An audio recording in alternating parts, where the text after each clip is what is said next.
நான் பண்றது என்னுடைய ஈழத்து தமிழ், என்னுடைய செந்தமிழை பாட்டுக்கு கொண்டு வரணும். அதை இந்த உலகத்திலே எல்லாரும் கேட்கணும். இதான் எங்க மனசுல இருக்காரு. என்னை தந்த பூமியை மாட்டம் ஒரு சின்னவாண்டரம் யார் வாழ்வார் காட்டிலே திருவை குட்டமான்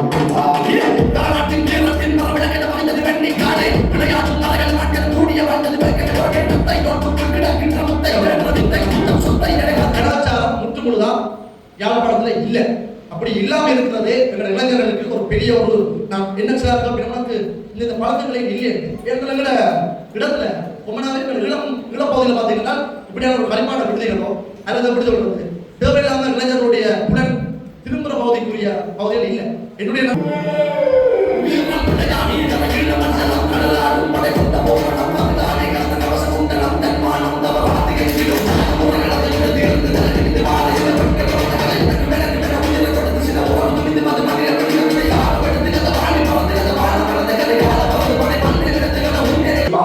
அம்மா நான் இப்ப பாட்டு செய்யறதோ அல்லது படிக்கட்டோ என்ன செய்யறாங்க, அம்மா சொன்னா உனக்கு என்ன தோணுதோ செய்யணும். அது வரைக்கும் படிவாடின்னு சொன்ன அம்மா சொன்ன விஷயம், உனக்கு என்ன தோணுது, உனக்கு என்ன சரின்னு தோணுது அதை செய், நான் சப்போர்ட் பண்றோம். வந்து அதுக்கு பிறகு தான் நான் இந்த சொல்லி எனக்கு ஏதோ தெரியாது, வேலுக்கும் எனக்கும் ஏதோ ஒரு ஒரு சென்டிமெண்ட் இருக்கு. அது எப்படி தெரியல.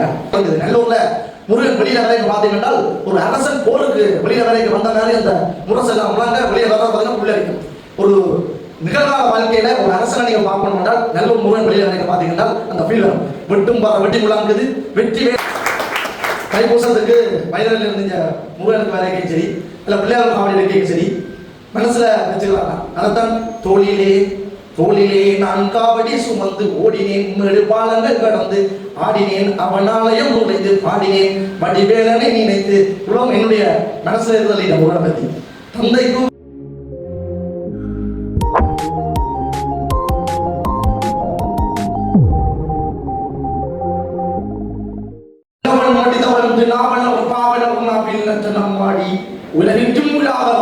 தமிழே என் உயிரே உனக்கு என் முதற்கண் வந்தனங்கள் மற்றும் நினைவில் பராயசேகரனையும் என் நினைவில் கந்தவேல் பெருமானையும் மனதில் நிறுத்தி இங்கு வந்திருக்கும் பெரியோர்களுக்கும் என் நண்பர்களுக்கும் என்னை வாழ்த்த வந்த அனைத்து உறவுகளுக்கும் வருக வருக என்று முதலில் வரவேற்பை வழங்கி ஏற்புரை, அதாவது எனக்கு இந்த எப்படி சொல்றது ஒவ்வொரு போட்டிகளில் பங்கு பெற்றிருக்கிறேன். ஒரு பேச்சு போட்டியா பேசுறதுக்கு தெரியும், ஒரு ஏற்புரை வழங்கவோ ஒரு விருந்தினராக போய் பேசுறதுக்கோ தெரியாது.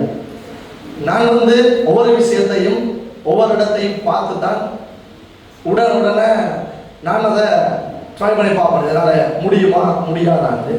அப்படி நான் முயற்சி செஞ்ச எல்லாமே ஏதோ வகையில் சரியாக இருக்குமென்ற ஒரு நம்பிக்கையில இந்த முறைய வழங்க இருக்கிறேன்.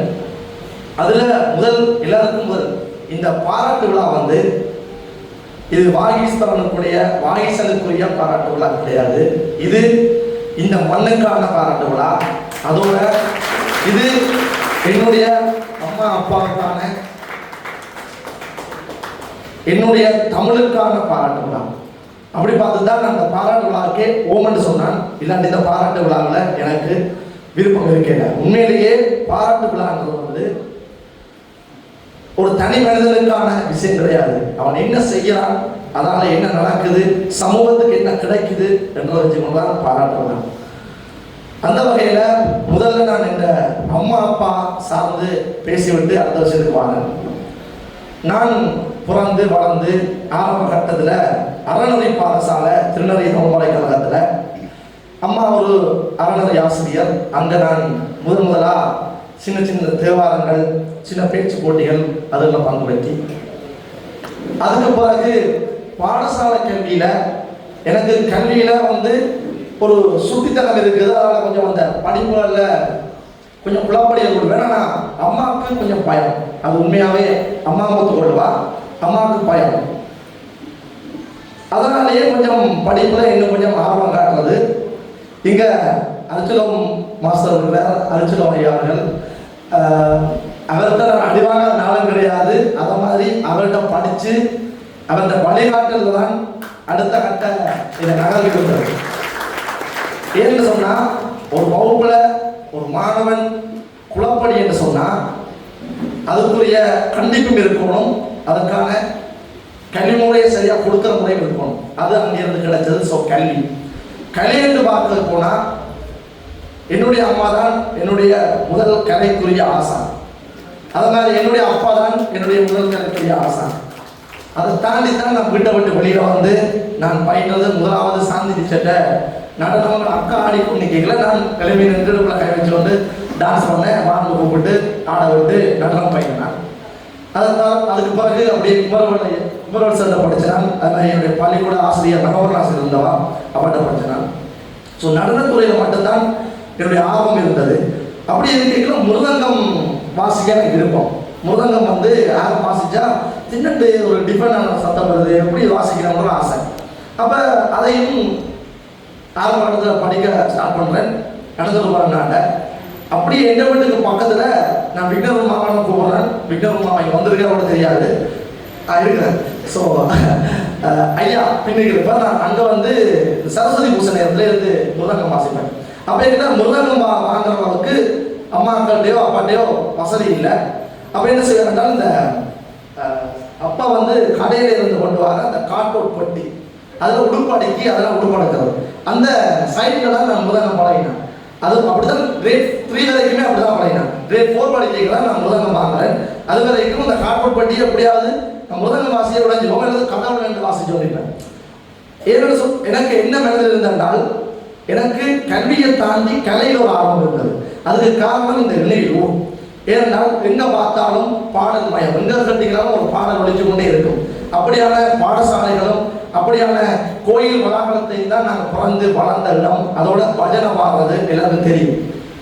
அதை தாண்டி எனக்கு ஒரு ஸ்பெஷலான விஷயம் என்னென்னால் இந்த கூத்து, அதாவது இந்த காத்தவராயன் கூத்து. இங்கே நடக்கிற இளைஞர் சபையில தான் அது ஸ்பெஷலாகவே இருக்கும். அந்த காத்தவராயன் கூத்து, இந்த காத்தவராயன் கூத்தை நான் கேள்விப்பட்டா எப்படியாவது போயிடுறேன். ஏனென்றால் அந்த பாணி கேட்கறதுக்கு அந்த நடை அது கேட்டாலே ஒரு ஆசை. முதலாக நான் திரையில பார்த்த ஹீரோக்களை விட இப்போ வந்து தெரிவித்த அண்ணாவை தான் நான் ஹீரோவை பார்த்துருக்கேன், காத்தவராயனா. ஸோ உண்மையை சொல்லப்போனால் அப்படித்தான் என்னுடைய ஆரம்ப கட்டணம் இருந்தது. அதுக்கு பிறகு நான் இந்த சொல்லி செய்கிற விஷயத்துக்கு வரணும்னா அம்மாட்ட மனசுல எல்லாட்ட அம்மா மேட்ட மனசுலையும் இருக்கும், அப்பா மேட்ட மனசுலையும் இருக்கும். என் பிள்ளைய ஒரு டாக்டர் ஆகணும், என் பிள்ளைய ஒரு இன்ஜினியர் ஆகணும், என் பிள்ளைய ஒரு டீச்சர் ஆகணும், ஒரு பிரின்சிபல் ஆகணும். அப்போ என் அம்மா அப்பாவுக்கு இருக்கிற ஆசையில் எந்த குறையும் இல்லை. ஸோ அவைகளுக்காக அம்மாவுக்காக சரி நான் உண்மையிலே மேத்ஸ் தான் நல்லா செய்வேன். ஸோ சிறுக்கே தெரியும் கிளாஸில் வந்து கிளாஸுக்கு வராங்க எப்படி 95 மார்க்ஸ் எடுக்கிறாங்க எடுக்கிறாங்க சார். ஆனால் சார் தெரியும் படிப்பாக நான் புலப்படியாது. ஸோ அதுக்கான கண்டிப்பாக தான் மற்றபடி கணித பாடத்தில் அதுக்கு ஆர்வம் இருந்தது. சரி ஓகே இன்ஜினியர் ஆகலாம் என்ற ஒரு மனசில் இருக்கீங்களா. அம்மாவுக்கு ஒரு பெரிய ஆசை, அம்மாவுக்கும் அந்த ஆசை, என்னோட அப்பா முன்னிக்கிற எல்லாருக்கும் ஆசை மருத்துவத்துறையில் ஏதாவது ஒரு விஷயத்தில் என் பிள்ளைகள் சாதிக்கணும். சரி ரெண்டு போட்டு அம்மாக்காக தான் உண்மையாகவே பாடம் சயின்ஸ் நான் படித்தேன். அம்மா அப்பாக்காக படித்து ஏஎல்ல வந்து சிட்டி பற்றி நான் யூனிவர்சிட்டி கிடையாது கவர்மெண்ட்டில். ஆனால் எனக்கு ப்ரைவேட்டாக படித்து ஜெனட்டிக் இன்ஜினியரிங் படிக்கணும்னு ஆசைப்பட்டேன். அப்போ பயோமெடிக்கல் சயின்ஸ் செஞ்சால் தான் ஜெனட்டிக் இன்ஜினியரிங் படிக்கலாம். அப்போ ஒரு ப்ரைவேட் இதை போய் படிப்போம்னு தொடங்கிக்கல. வீட்டுக்கே தெரியாமல் தான் நான் இந்த கலைத்துறைன்ற ஒரு விஷயத்தையும் சேம் டைமில் நான் ரெடி பண்ணுறேன். எப்படி என்றால் அம்மாண்ட கையில் சர்டிஃபிகேட் கொடுக்கல, வெளியில் பாய்ஸில் ஒரு கலைஞனாகவும் அங்கீகாரப்படுத்தப்பட்டு போகணும். ரெண்டாவது தான் அந்த டைமில் நான் வெளியில் கலைத்துறைகள் வரலாம்ன்றதை நான் கர்லலாக ரெடி பண்ண ஸ்டார்ட் பண்ணேன். அதுக்கு மிக ஒரு ஒத்துழைப்பாக இருந்தது என்னுடைய நண்பர்கள் இங்கே பின் இருந்ததாக காலையில். ஸோ நான் ஸ்டார்ட் பண்ணிக்கல சின்ன காசுகளை சிறுக சேர்த்து எனக்கு தந்து பாட்டு செய்கிறதுக்கு ரெடி பண்ணாங்க. ஸோ அப்படித்தான் இந்த கலைப்பயணம் தொடங்கினது. என்னுடைய தொடக்கத்தை மறக்கப்படாததுன்னு தான் உங்களுக்கு முன்னுக்கு சொல்கிறதுக்காக பண்ணிக்கிட்டு இருக்கேன். இப்போ படிப்பு கல்வி டிகிரி முடிச்சுட்டு சரி இப்போ அம்மாட்ட கேட்டு அம்மா நான் இப்போ பாட்டு செய்கிறதோ அல்லது படிக்கட்டோ என்ன செய்யறாங்க. அம்மா சொன்னா உனக்கு என்ன தோணுதோ செய்யணும். அது வரைக்கும் படிவாடின்னு சொன்ன அம்மா சொன்ன விஷயம் உனக்கு என்ன தோணுது, உனக்கு என்ன சரின்னு தோணுது அதை செய், நாங்கள் சப்போர்ட் பண்ணுறோம். அதுக்கு பிறகு தான் நான் இந்த சொல்லி செய்கிற விஷயத்துக்கு வரேன். வரையில் எல்லாரும் சொல்றது நான் மாடர்னா அவங்க டிஃப்ரெண்டா ரேப் பண்றாங்க, இது என்ன ரேப் பண்றது, இது என்ன கலாச்சாரம், இது எங்களோட சமுதாயத்தை சீரழிக்க போதும் அப்படின்ற ஒரு கேள்வி ஸ்டார்டிங்ல இருந்தது. அப்பையிலேயே நான் தெளிவாக இருந்தான். அப்படி என்றால் நான் எந்த ஒரு தீய விடயங்களையும் என்கரேஜ் பண்ணல. நான் பண்றது என்னுடைய ஈழத்து தமிழ், என்னுடைய செந்தமிழை பாட்டுக்கு கொண்டு வரணும், அதை இந்த உலகத்திலே எல்லாரும் கேட்கணும். இதான் எங்க மனசுல இருந்தது. அதை தாண்டி இந்த சந்த இசை என்பது, இந்த கர்நாடக சங்கீதம் எப்படி இப்ப இருக்கிற இந்த ஒரு அடிப்படை நான் கல்வி முறையில் படிக்கிற இந்த இசைக்கு ஆரம்ப காலகட்டத்தில் அதாவது அருணகிரிநாதர் சொன்ன சந்த இசையிலேயே சொல்லிசை என்ற பதமும் சந்த இசையில இருக்கிற பதமும் ஒரே மாதிரியே இருக்கும். அதை ஒரு முன்மாதிரியை அடுத்து இதை எங்களோட செந்தமிழ்ல நான் பாடணும், எங்கள்ட பழைய இலக்கிய வசனங்களை உள்ளுக்கு கொண்டு வரணும், எங்கள்ட முப்பாட்டன் ராவணன் படிக்கிறனால் அந்த இலக்கியம் தெரிஞ்சிருக்கணும். இப்போ சிலாக்கள் நீங்கள் படிக்கல எப்படி என்றால் நான் சும்மா சொல்லணும், முப்பாட்டன் ராவணன் பாடுறாங்கண்டா எல்லாரும் நீங்கள் ராமாயணம் பார்த்துருப்பீங்க. ராவணனை ஒரு அரக்கனும் அசுரன் ஒரு பொல்லாதவனாக தான் காட்டியிருக்கணும். எனக்கு அப்பைக்குள்ளே ஒரு கேள்வி இருந்தது, என்னது எங்கள்ட நாட்டுல மன்னன், இது கங்காபுரியாண்ட மன்னன், எந்த மன்னனையே எனக்கு எப்படி இவங்க தவறுதலாக சொல்லித்தராங்க எனக்கு விளங்கில. அப்போ நானும் ஒரு ஆரம்ப கட்டத்தில் விட்டுட்டேன். தேடி பார்க்க போயிருந்த எனக்கு ஒரு கேள்வி உதிச்சது. எப்படி என்றால் ஒரு சிவபக்தன், சரியோ, ஒரு இறைவனே கதையன் இருக்கிற ஒரு சிவபக்தன், ஒரு சாமகான இசை பாடி இறைவனை மகிழ்வித்தவன், அதை தாண்டி கலை 10 தலை சிறந்ததால் தான் ராவணன் 10 தலை கொண்ட ராவணன் சொல்றோம். 10 தலைகள் இல்லை, கலை 10 தலை சிறந்தவன். ஸோ இப்படிப்பட்ட ராவணனுக்கு ஏன் ஒரு நெகட்டிவான நேம் இருக்கின்றால் சீதையை தூக்கணும். இப்ப ஒரு குற்றம் நடக்குதுன்னா அந்த குற்றத்துக்கு ஒரு காரணம் இருக்கும். அப்ப என்னோட கேள்வி எப்படி என்றால், சரி ஏன் ராவணன் சீதையை கொண்டு வந்து பார்த்தா தன்னுடைய தங்கச்சியாருக்கு ஒரு அவமானம் நிகழுது. அதாவது இப்ப நான் சும்மா ஒரு உதாரணமா சொல்றேன். என்னுடைய சகோதரி ஒரு தங்கச்சி இருக்கிறா, ஒரு காதல் வருகிறது. அந்த காதலை போய் சொன்னா என்னுடைய தங்கச்சிய அப்படி சொல்றது இகழ்ந்தாலோ அல்லது அவமானப்படுத்தினாலோ அண்ணனா எனக்கு கோபம் வரும். இதுதான் மனித இயல்பு. இதே தான் நடந்தது. அதாவது தன்னுடைய தங்கச்சியினுடைய மூக்கை அறிந்து அவமானப்படுத்தி அடைந்து விட்டார்கள். ராவணனும் கோபம், எப்படி நீ எந்த தங்கச்சியை கைவிப்ப? அப்ப பதிலுக்காகத்தான் சீதையை கவர்ந்தார். சீதையை கவர்ந்த ராவணன் சீதையை தொட்டா தலைவடிக்க மாட்டால் ராவணனுக்கு எதுவுமே நடக்கல. அப்ப சீதையை குழந்த போதும் அவன் கை படையல. அப்படிப்பட்ட ஒரு ஹீரோவை எப்படி நீங்க வில்லன் சொல்றீங்க? இதனுடைய பெரிய கேள்வி. இதை நான் சொல்லணும் என்றால் என்னுடைய சொல்லி செய்த உறக்க சொல்லிருக்கிறான் விலங்கு மனையோ சொல்ல வராங்க. அதனால்தான் முப்பாட்டன் ராவணன் ரத்தத்தில இந்த போர்க்கொடி பிறந்தது என்று என்னுடைய வரிகள் எழுதியிருப்பேன். இப்படியான ஒரு கேள்விகளை, இப்படியான ஒரு புரட்சிகளை சொல்றதுக்கு தான் இந்த சொல்லி செய்ய ஆயுதமாக எடுத்து முதல்ல என்னுடைய வரிகளும் அப்படிதான் எழுதியிருப்பேன். அப்படின்னால் நான் வறுமையில வறண்டு கொடுமைகளை கடந்து கவலைகளை கலந்த கதையின் மகன், கலை மகளின் மடியில் உறங்குது என் கவிகள், திறமைகளின் சுவற்றில் ஓடுபவன், வெளியில தெரிகிற சந்திரன், வளர் துறையில பிறந்தனல் புத்திரன், சென் தமிழ் மறை தந்தனல் வள்ளுவன், ஆசையில் நான் கவி வெள்ளமை பெற்றவன், தன் வினைதானே தன்னை சுடும். இது பழமொழியை ஒவ்வொரு வேர்ட்ஸையும் எடுத்து அகத்தின் அழகு முகத்தை தயங்கி தெரிந்தரும். அதில் இருப்பேன் அகத்தின் அழகு முகத்தை தயங்கி தெரிவித்து பிறந்த குழந்தை முதலில் நடிக்க பழகுது. ஸோ தன் வினைதானே தன்னை சுடும், உன் கனவுகள் வாழ்வை பெறும், முதுகில விழுகிற எறிகனை அத்தனையும் புது வாழ்வை தரும். படிக்கிற வயதுல வறுமைகள் கொடியது, மதிக்கிற மனங்களை வெல்வது அறியது, மங்குற ஒளியில மண்ணென விளக்கில மண்ணில எழுதிய காலமும் கழிந்தது, குண்டிலும் குழியிலும் விழுந்து எழுந்து நான் கூச்சலும் கூட்டமும் காணவே இழந்தவன், என் அப்பனோ தோளில மூட்டைகள் சுமந்தான், என் பெற்றவள் மடியில கனவுகள் கலந்தான், கரை விழும் கலி காலம் உன் கனவுகள் பலியாகும். இது ஒரு கலி காலம், நினைக்கிறதெல்லாம் பலியாகும். ஆனால் உன் நினைவுகள் நிலையானால் தென் திசையும் உன் பெயர் கூவும் என்று நான் என்னுடைய ஆரம்பத்தில் எழுதி இன்றைக்கு அந்த பாடல்கள் கொண்டாடப்படையில் எனக்கு உண்மையில சொல்ல போனால் எனக்கு சில நண்பர்கள் சொல்லுவாங்க, உங்க பாட்டை உலகமே கொண்டாடுறது, எல்லாரும் கோலாகலமா இருக்கிறாங்க, நீ மட்டும் எதுக்கு ஒரு அதுக்கான பில்டப் கொண்டுமே காண இல்லையே. என்ன பிரச்சனை சொன்னால் வாய்ஸனை கொண்டாட சனம் தமிழை கொண்டாடுறதை நான் எனக்கு தெரிஞ்சுது முதல்ல. அதாவது நான் ரொம்ப பாட துவங்கினோ அப்பயே தெரிஞ்சுட்டு இந்த அங்கீகாரம் வாய்ஸனை கொடுக்கல, இந்த தமிழுக்கு கொடுக்கணும். அதனால நான் தலையில் எடுக்கிறேன். என்னுடைய தமிழ் என்னோட இருக்கும் வரைக்கும் தான் எனக்கு இது தேவைப்படும் பார்த்தனா இங்க வந்து சொன்ன எல்லாருமே எனக்கு கூறின வாழ்த்துக்களையும் நான் இதை ஏற்றுக்கொள்ளணும். அப்படின்னா இந்த தமிழ்ன்ற ஒரு விஷயத்தை வாய்ஸ் கொண்டு போறதுக்காக இதை ஒரு ஆயுதமா எடுத்திருக்கிறாரு. அந்த ஆயுதத்தை கொடுத்த வேல், அதாவது நான் முருகன் என்று சொன்னால் அது ஒரு தனிப்பட்ட சென்டிமெண்ட். சிவனுக்கு முருகன், பிள்ளையார் விளக்கு வைப்ப எல்லாமே செய்வேன். முருகன் என்று சொன்னால் எனக்கு ஏதோ தெரியாது, வேலுக்கும் எனக்கும் ஏதோ ஒரு சென்டிமெண்ட் இருக்கு. அது எப்படி தெரியல. நான் ஒரு விஷயம் இப்போ அந்த நான் கதைக்கே சொல்லியிருப்பேன், வாய்ஸன் கும்பிட்டு போய் இப்படி விஷயம் நடந்தது. அது மட்டும் இல்லை, என்னுடைய வாழ்க்கையில் அதாவது கல்வி புலமை மட்டும் பார்க்கணுன்னு இருந்த எனக்கு இப்படியெல்லாம் இப்போ நடந்து கொண்டிருக்க விஷயம் வந்து ஒரு அதிசயமாக தான் என்னுடைய கண்ணுக்கே இருக்குது. ஏனென்றால் இலகுவில ஒரு விஷயத்தை அது நீங்கள் தமிழ்நாட்டில் போய் சாதிக்கிறதுன்றது வந்து இங்கேருந்து கிரியேட் பண்ணி போக முடியாது என்றது ஒரு பெரிய ஒரு தடையாக எனக்கு இருந்தது. அதெல்லாம் எனக்கு ஒரு சின்ன சின்ன சின்ன சிறு கற்கள்னாலே இந்த கண்ணுக்கு புலப்பட வச்சது இந்த வேல் தான். நான் முருகன் பாட்டு தான் என்னுடைய முதலாக இந்த பாட்டு இதுக்கு முதல் பாடியிருப்பேன். பொதுகையில் பிறந்து முருகன் வளர்ந்த கதையும், அதாவது முதலாக நான் வேலுன்ற ஒரு பாட்டு செஞ்சிருப்பேன். அந்த ரீல்ஸ் தான் ஃபர்ஸ்ட்டாக வைரல் ஆகுது. அடுத்த நாள் அந்த சிஞ்சிரமோ தமிழ் ஓவியமோ அடி மாகத்தமோ இந்த காவியமோன்றது வைரல் ஆகுது. அப்படித்தான் வாய்ஸ்ல தமிழ்நாட்டுக்கு தெரியப்படுத்தப்படுது.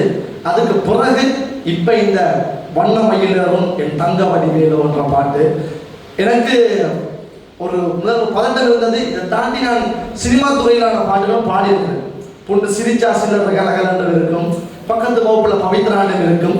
எல்லாமே எங்களோட பள்ளி பருவத்தில் நாங்கள் கடந்து வந்தது. எங்களோட படியலா நாங்கள் என்ன செய்வோம், என்ன குறும்புகள் இருக்கும், எல்லாமே தான் அதில் இருக்கும். ஆனாலும் என்னுடைய நோக்கம், என்னுடைய கனவு என்றது வேற. எனக்குரிய கனவு என்றது அப்படி என்றால் ஈழத்தில், அதாவது எங்களோட நாட்டில் என்ன மாதிரியான செந்தமிழ் சொல்லிசை கலைஞர்கள் இன்னும் ஒரு 1000 பேர் தோன்றணும். இதுக்கு பிறகு வர்ற ஜெனரேஷனுக்கு இந்த எப்படி சொல்றது, இந்த ஒரு ஆங்கிலம் கலந்த ஒரு தமிழோ அல்லது ஒரு ஆங்கிலம் கலந்த பாடல்களோ போகாம என்னுடைய வரலாறுகளை சொல்றதுக்கான பாடல்களை சொல்லிசையில கொடுக்கணும். அதுக்கு என்ன மாதிரி ஒரு 1000 பேர் உருவாக்கணும் என்றுதான் என்னுடைய கனவு. இப்ப நீங்க சொன்ன மாதிரி வாய்ஸன் வந்து 4 படத்துக்கு ஹீரோவா சைன் பண்ணியிருக்காங்கன்றது வாய்ஸனுக்கு ஆகா சந்தோஷம் இல்லை, சந்தோஷம் தான். எல்லா வாய்ஸனுக்கு சந்தோஷம்ன்றது சொல்லி செய்யல ஒரு பெரிய விஷயத்தை சாதிக்கணும்ன்றதான். எனக்கு இந்த கதாநாயகனா நான் ஓமன் சொல்றதுக்கு காரணம், ஒரு கதாநாயகன் நாயகன்ல எனக்கு இன்னும் அதிக வளங்கள் கிடைக்கும். என்னோட சேர்ந்து ஒரு 100 பேரை கொண்டு போகிறதுக்கு என்னுடைய நண்பர்கள் ஒரு ஆள் இப்போ இங்கிலாந்து லண்டனில் நிற்கிறார், வர முடியல. இன்னொருத்தருக்கு விசா இதுக்காக கொழும்பு போயிருக்க, வர முடியல. இல்லை என்னுடைய நண்பர்களும் என்னோட சேர்ந்து அவர்களுடைய நோக்கமாக தான் தமிழ் என்ற விஷயத்தை எப்படியாவது விஷயத்தில் கொண்டு போய் சேர்க்கணும். அடுத்தடுத்த ஜெனரேஷனுக்கு அது இப்போ பாட்டு உங்களுக்கு தெரியும். ஸோ அப்படியான விஷயம் இல்லாமல் அதுக்கு தமிழ் இருக்கணும்னு ஒரு ஒரு நோக்கம் இருக்குது. ஸோ அதுக்காக தான் இந்த விஷயத்தை நான் முன்னெடுத்திருக்கிறேன். அதை தாண்டி இந்த பாட்டு இந்த வண்ணமயிலரும்ன்ற அந்த பாட்டுன்ற விளக்கத்தை சொல்லிடுறேன். அதுபோல் நான் பாட்டுக்கு போயிடுறேன். வண்ண மயிலரும் என் தங்க வடிவேலோ, கந்தன் உன்னை காண தினம் ஓடி வருவேனோ, செந்தமிழை காக்கும் வேல் சேவல் கொடியானோ, எண்ணி எண்ணி பாடும் என்னை கந்தன் அறிவானோ. அப்படின்னா வீட்டிலிருந்து கோயிலுக்கு முருகனுக்கு கும்பிட விதைகளே வீட்டை சொல்லிட்டு வலிக்கிட்டு நம்ம முருகனுக்கு கும்பிடுவாங்கன்னு போட்டு இஞ்ச கும்பிடுவேன். செவ்வாய்க்கிழமையில செல்வச்சந்திரதைக்கு போவேன். எப்படியாவது செல்வச்சந்திரதை போய் கும்பிடுறது வளர்ந்தாங்க. அப்போ நான் கும்பிடுறேன்.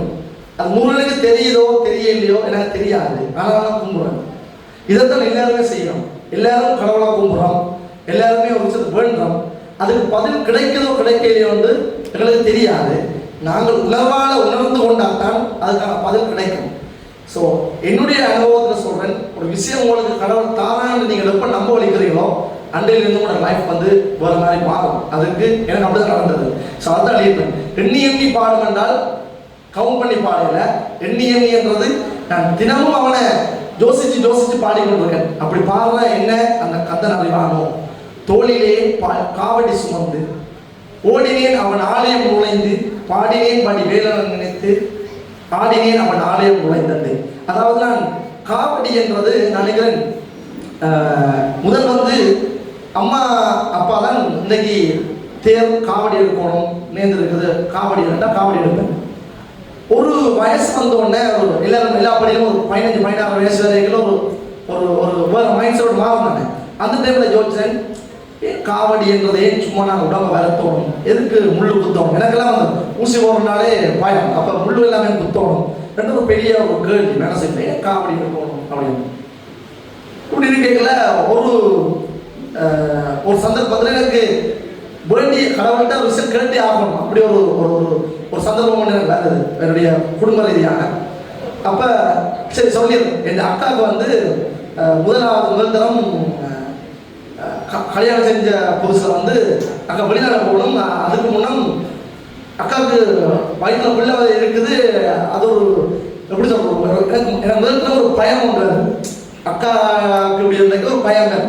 அப்படிங்கிற மனசில் வேண்டேன் நான் முருகா உனக்கு முழுவதும் காவடி எடுத்தாலும் ஒரு பிரச்சனையும் இல்லாமல் எனக்கு அக்கா அந்த குழந்தை கிடைக்கணும். அந்த விஷயம் வந்து ஒரு எனக்கு ஏதோ போராட்டம் மாதிரி இருக்குது. அது எனக்கு இது இலகுவாக ஒரு சூழல் இல்லாமல் வந்து அப்படிங்கிற துவங்கினா காவடி எடுக்கிறது. அப்போ மனமுருகி நான் முருகன்ட்ட ஒவ்வொரு முறையும் காவடி எடுக்க ஒரு விஷயம் கேட்பேன், எனக்கு அடுத்த முறை இந்த விஷயம் நடக்கணும். நான் கேட்கறத விட 1000 மடங்கு தான் எனக்கு வந்து சேரும் அந்த காவடி எடுக்கிறேன். நான்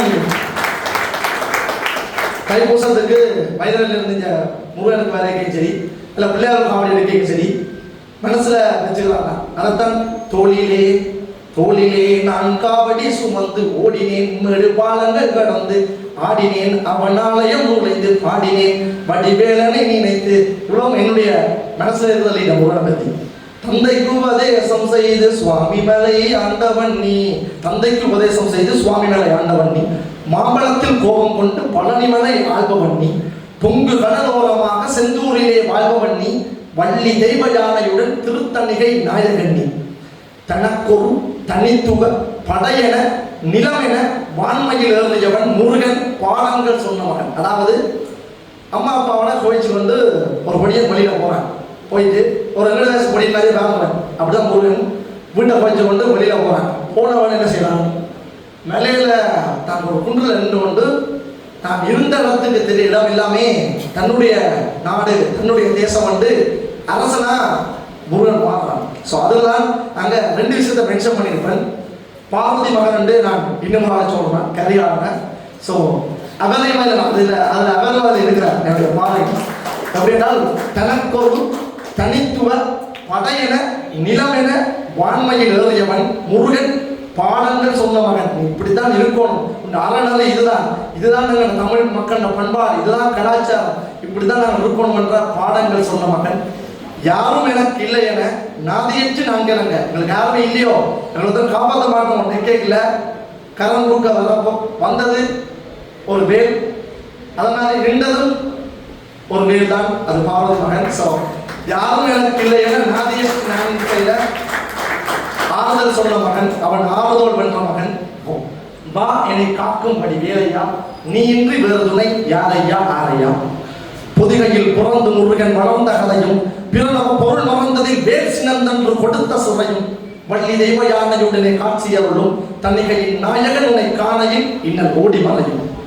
அதுக்கு பிறகு இந்த ஆறுபட வீடுகள்ல இருக்கிற முருகனை மென்ஷன் பண்ண நினைச்சிட்டு தமிழ்நாட்டில் இப்போ நான் ஈழத்தின பெருமைகளை எல்லாமே நான் அதிகம் பாடி இருக்கிறேன். தமிழ்நாட்டில் என்ன ஆட்சியாக இருக்குன்னு பார்த்துக்கிட்டாலும், யாரு கட்டினாலும் எந்த ரோட்டில் பார்த்துக்கிட்டாலும், நான் ஒரு ஷூட்டிங் போய் கொண்டிருப்பேன், இல்லை ஒரு ரெக்கார்டிங் போய் கொண்டிருப்பேன். நான் போகிற காருக்கு முன்னுக்கு போகிற காரில் பின்னுக்கு வேல் இருக்கும் அல்லது முன்னுக்கு வேல் இருக்கும். எங்கே பார்த்தீங்கன்னாலும் வேல் முருகன் எல்லாமே இருக்கும். ஸோ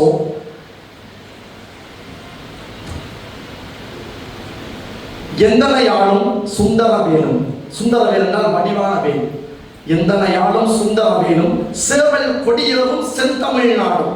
அதாவது செந்தமிழ்நாட்டில் சேவல் கொடிதான் ஆட்சி, அங்க வேறு ஆட்சி இல்லை, சேவல் கொடிதான் அங்கே ஆட்சியே. சேவல் கொடியேறும் செந்தமிழ்நாடும் கந்தனை பாடும் எந்தனை நாவும் அவனை காணும் பொழுது ஒரு துன்பங்கள் தீரும்.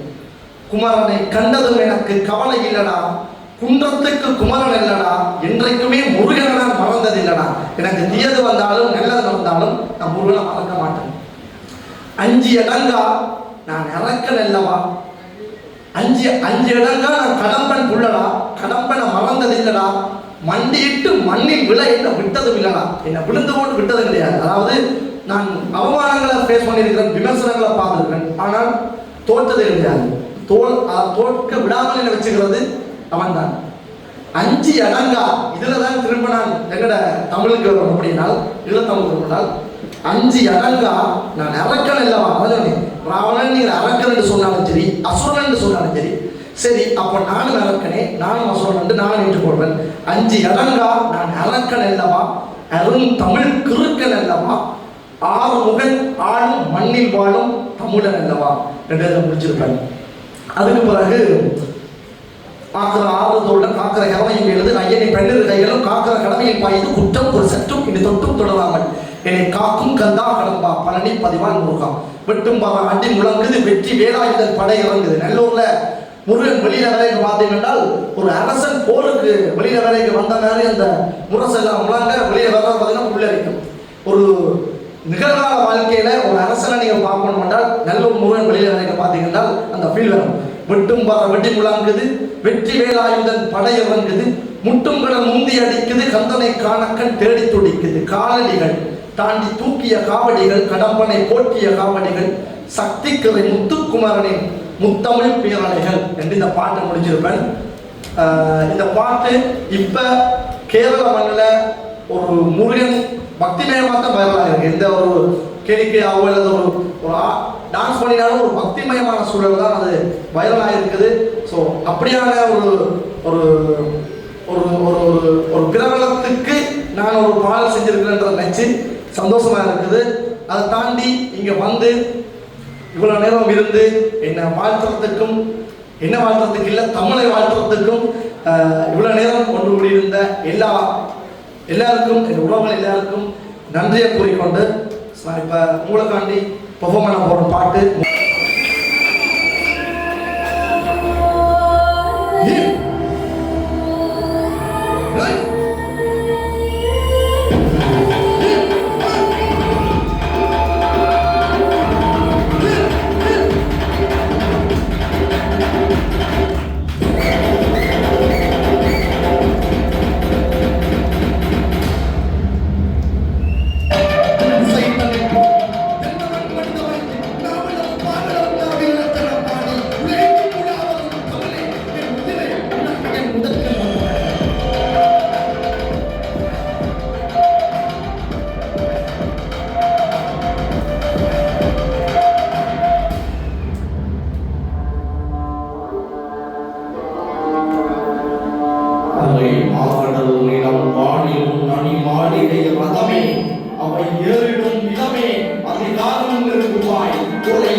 கப்பல் நினைக்குது அலையில ஊட்டம் முடிக்குது தந்திர வட்டம் முடிக்குது சத்தம் கேட்குது மலையில கப்பல் நினைக்குது அலையில ஊட்டம் முடிக்குது தந்திர வட்டம் முடிக்குது சத்தம் கேட்குது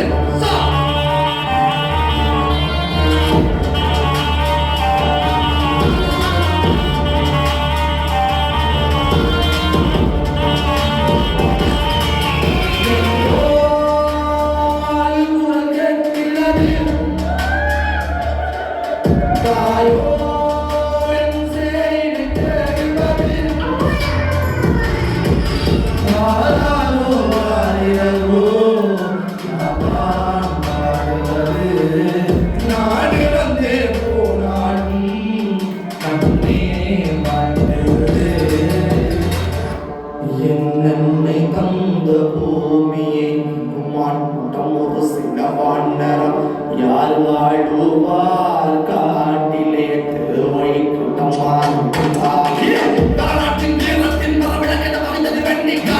விளையாட்டும் மலைகள் மக்கள் கூடிய வாழ்ந்தது கிடக்கின்ற முத்தை திரண்ட வித்தை சொத்தை நடக்காட்டி நாட்டுக்கு விற்பனை பொருளை அசுர குளத்து குழந்தை பிறந்து வளர்ந்த பறந்தை கூட்டில் அடைத்து பொம்மை போல வளர்த்தெடுத்தது பொம்மை அடிமணிவது பறப்பது மடியில கிளம்புவது கிளைத்து மடியில சக்திகளது மகனைகள் வளர்கிற வழிமுறைகளை வளர்த்தது வழி நடுவில் அலைகள் பல கடந்து என் தலைவன் வழி நடந்து என் இனத்தில் பல மருந்து இனி வருவேன் நான் எழுந்து மலையில மக்கள் அலையில ஊட்டம் கிடைக்குது பறந்து வட்டம் கிடைக்குது வட்ட சத்தம் கேட்குது மலையில மக்கள் வளையுது அலையில ஊட்டம் கிடைக்குது பறந்து வட்டம் கிடைக்குது வட்ட சத்தம் கேட்குது மலையில மக்கள் நினைக்குது அலையில ஊட்டம் கிடைக்குது பறந்து வட்டம் கிடைக்குது வட்ட சத்தம் கேட்குது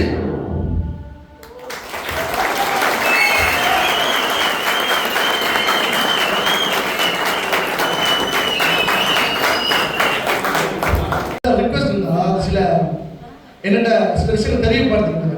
அது முதலாவது வந்து இந்த கலைத்துறையில் இருக்கிறார்கள் வந்து ஒரு எப்படி சொல்றது ஒரு களிப்பாட்டம் போதை பொருள் எல்லாமே ஒரு விஷயத்துல போயிட்டு அந்த எண்டாகிற இடம் அதுதான் அந்த இடத்துக்குள்ள போறதால தான் அப்படின்னு எண்டாகும். ஸோ நான் இதுக்கு வர்றதுக்கு முதலே வீட்டை தெரிவிக்கும் எனக்கு போதை சம்பந்தமான விஷயங்களில் இன்ட்ரெஸ்ட் கிடையாது. ஏன்னு சொன்னால் என்ன பார்த்து என்ன விட சின்ன சின்ன சின்ன சிறுவர்கள் தான் வாய்ஸ் மாதிரி வரணும் ரெண்டு இன்ஸ்பிரேஷன் இருக்கிறாங்க.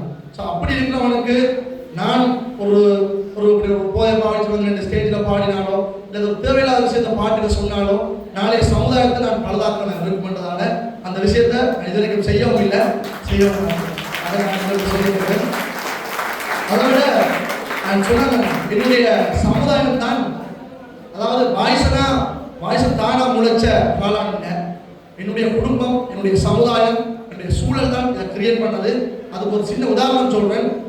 வேற பிரதேசங்கள்ல வேற நாடுகள் போயிருக்கல அங்க ஒரு கிளப்னு சொல்ற கலாச்சாரம் தெரியுமோ தெரியாது.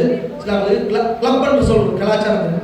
கிளப்பிங் போவாங்க படியல் வந்து ஒரு 10 மணிக்கு பிறகு போய் இரவெல்லாம் ஊர்லாம் சுற்றி அங்கே பாடி எல்லாம் ஃபன் பண்ணிட்டு விடியத்தான் வீட்டை வருவாங்க 3-4 மணிக்கு. அந்த கலாச்சாரம் முற்றுமுழுதான் யாழ்ப்பாணத்தில் இல்லை. அப்படி இல்லாமல் இருக்கிறதே எங்களோட இளைஞர்களுக்கு ஒரு பெரிய ஒரு நான் என்ன செய்யறாங்க நமக்கு இந்த பழக்கங்களே இல்லையே. எங்களோட இடத்துல ரொம்ப நாள் இளப்பகுதியில் பார்த்தீங்கன்னா இப்படியான ஒரு கலைப்பாட விடுதிகளோ அல்லது எப்படி சொல்றது தேவையில்லாம இளைஞர்களுடைய புலன் திரும்புகிற பகுதியில் இல்லை. என்னுடைய நண்பர்கள் நான் இந்தியாவில் வேலை முடிச்சுட்டு வந்தா என்னுடைய நண்பர்கள்லாம் நான் கோயிலில் தான் சந்திச்சு எல்லாம் கோயிலாம் இருப்பாங்க சேர்ந்து அவங்க பார்க்கணும்னா கோயிலடியில் போய் அம்மா காய்ச்சல் நான் கோயிலடியில் படியல்ல போயிட்டு வாங்கலாம் போவேன். ஸோ என்னுடைய சமுதாயம் என்னை சுற்றி இருக்கிற சூழல் என்ன தவறுதலாக நடத்தினா தான் நான் தவறாக மாறணும். அதனால எதிர்வர்ற சந்ததிக்கு நான் எடுத்துக்காட்டாக இருப்பேன்றதை நான் இதை ஏற்றுக்கொள்கிறேன். அதை தாண்டி என்னுடைய கான்செப்ட் எல்லாமே என்னுடைய பேர்லையோ அல்லது என்னுடைய நண்பர்களோட பேர்லையோ செய்யலாம். நான் அப்படி செய்யறது கிடையாது. எங்கட படியல் என்ற ஒரு நேம் எங்கட படியல் ஒரு பேருக்கு கீழே என்னுடைய கான்செப்ட் எல்லாமே செய்யலாம். அதுக்கு காரணம் எங்கட படியல்ன்றது ஒருவனே பாய்சனோ திசோனோ அட்பிகோ கிடையாது. என்ன மாதிரி இங்கே இருந்து வளர்ந்து வர்ற எல்லா கலைஞர்களும் என்றதான் என்னுடைய நோக்கத்தில் இருக்குது. ஆகவே இது ஒட்டுமொத்தமான கலைஞர்களுக்கு ஒரு திறந்த வழி என்னுடைய ரக்ஷோனா இருக்கட்டும், வெங்கடப்படியில இருக்கட்டும், பிராண்ட்லிட்ஸ்ன்னு சொல்லி ஒரு புது லேபிள் தமிழ்நாட்டில் கிரியேட் பண்ணி அதில் தான் காக்குமடியில் வந்திருக்கும். ஸோ எல்லாமே புதுசாக வர்ற கலைஞர்களுக்கான ஒரு அத்திவாரமாக இருக்கணும்ன்றது என்னுடைய ஆசை. அதை விட என்னுடைய கருத்து எப்படி என்றால், அம்மா அப்பா சின்னலேயே பிள்ளையில அந்த கலைத்துறையில் விட்டுருங்கோன்றது என்ன தெரிஞ்ச வரைக்கும் அப்படி இருக்கணும்னு இல்லை. அதாவது கல்வித்துறையை முதல் முடிச்சு ஒரு படிப்பை பக்கம் பார்த்து அது ஒரு புறம் இருக்க கலைத்துறையும் படிக்கணும் என்றால் கல்வி தான் முதலாவது ஆயுதம். அது கையில் இருக்க வரைக்கும் தான் அறிவு சார்ந்து எப்படி நாங்கள் அதில் எப்படி விதந்த அடுத்த பக்கத்துக்கு போகலாம்ன்றதுக்கு ஒரு கல்வி ஒரு பெரிய ஆயுதம். ஆகவே கல்வி ஒரு பக்கம் வச்சுக்கொண்டு கலைத்துறையிலையும் காலடி வைக்கணுன்றது என்னுடைய ஒரு வேண்டுகோளாக இருக்குது. அதை தாண்டி முற்றுமுழுதாக அதாவது என்னுடைய பேர், அதாவது என்னுடைய அம்மாப்பான்னு சொல்லலாம், ஆறுதல் முருகன் ஐயா அவர்கள், செஞ்சோட் செல்வன் ஆறுதல் முருகன் ஐயாவுடைய பேரனாக இந்த இடத்துல நிற்கிறதுலையும் நான் பெருமை கொள்கிறேன். அதான் மருதர் இருக்கிற என்னுடைய ஆசான்கள் சிவராயாமர்கள் அதோட, அதாவது ஆக்கண்ணையை நான் என்னுடைய நண்பன் அப்பான்னு தான் சொல்லுவேன். ஏனென்றால் எல்லாருக்கும் ஒரு கலைஞனா ஒரு ஊர்ல தெரிஞ்சிருந்தாலும் ஜது, அதாவது படியன் என்னோட ஃப்ரெண்ட், அவங்களெல்லாம் சிறு எல்லாரும் சேர்ந்து ஒரே கிளாஸ். அவங்களே அந்த நேரத்தில் என்ன சொல்லுவாங்க, நீ ஏதாவது ஒரு விஷயம் பாட்டு எல்லாம் போடலாம், இல்லை ஒரு பரதநாட்டியம் சொன்னதா பாடியலாம், அவங்க அந்த நேரம் புஷ் பண்ணுவாங்க, செய் இன்று வரைக்கும் எல்லா விஷயத்தையும் கண்காணிச்சு ஒரு ஃபோன் அடிச்சு என்ன செய்யறா எதை போறான்னு இருக்கிறது ஜது சொன்னாங்க. ஜதுசட்ட அப்பாவா மகனாக்கி இந்த இடத்துல நன்றி சொல்லிக் கொண்டு எல்லாத்தையும் சார்ந்து துணை தமிழ் கலமன்றம் சார்பாக வந்தது மூதரனாக்கு பொறுப்பாக நடத்தி கொண்டிருக்கும் மூதரனாக்கு மற்றது அமிர்த சிந்து அண்ணாக்கு அக்கா அவங்களுக்கும் நன்றி. அதை விட முற்றுமுழுதா தனோபி அண்ணாக்கு இந்த இடத்துல ஒரு என் சார்பாக ஒரு பெரிய கரவசம். ஏனென்றால் உடனே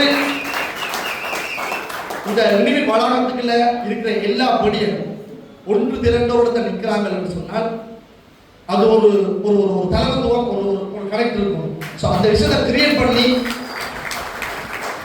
அடுத்த வர்ற இளைஞர்களுக்கு என்ன மாதிரியான அடுத்தடுத்து வர்ற ஒவ்வொரு இளைஞர்களுக்கும் ஊக்கத்தை கொடுத்து இதை மாதிரியான இன்னும் 1000 நிகழ்ச்சிகள் நடத்தணும் என்று என்னுடைய வேண்டுகோளும், அதுக்கு நானும் உறுதுணையாக இருப்பேன் என்றது இந்த இடத்தை சொல்லிக்கொண்டு எல்லாருக்கும் நன்றி. யாருக்கும் நன்றி கூட மறந்திருந்தாலும் என்னுடைய சார்பான நன்றியை தெரிவித்துக் கொள்கிறேன். நன்றி, வணக்கம்.